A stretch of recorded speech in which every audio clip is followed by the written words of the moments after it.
39 minutes past the hour right now. Let's talk about what's happening nationally with the headlines. Russ Mitchell is with us for what's happening now in America. Hi, Russ. Hi, Christy. Good evening. Good evening to you at home as well.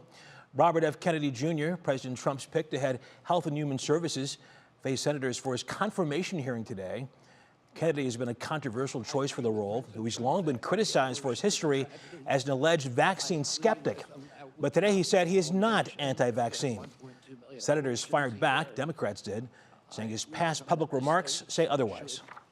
Senator, I support the measles vaccine. I support the polio vaccine. I will do nothing as HHS secretary that makes it difficult or discourages people from taking either of those Anybody vaccines. who believes that ought to look at the measles book you wrote saying parents have been misled into believing that measles is a deadly disease. That's not true.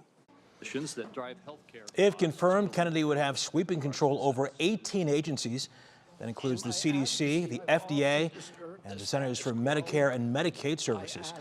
They'll face another confirmation panel tomorrow. President Trump has signed the bipartisan Laken Riley Act into law. It's the first law signed by the president in his second term. It requires the detention of undocumented migrants accused of theft and violent crimes. Those people could potentially be deported even before a conviction.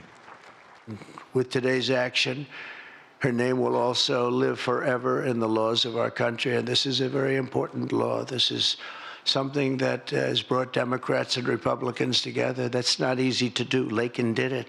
Laken did it. America will never, ever forget Laken Hope Riley. Riley was a nursing student who was murdered last year in Georgia. A Venezuelan citizen who entered the U.S. illegally was convicted of her murder. Former U.S. Senator Bob Menendez has been sentenced to 11 years in prison for corruption charges after being found guilty of bribery, fraud, and other charges. Menendez accepted hundreds of thousands of dollars in bribes in the form of cash, gold bars, and more in exchange for political clout. The New Jersey Democrat is the first sitting member of Congress to be convicted of acting as a foreign agent. And in economic news this afternoon, the Federal Reserve is leaving interest rates unchanged. The Fed points to a solid job market, but says inflation remains somewhat elevated. Economists believe the pause in interest rates cuts may last, despite rates being cut 3 times last year.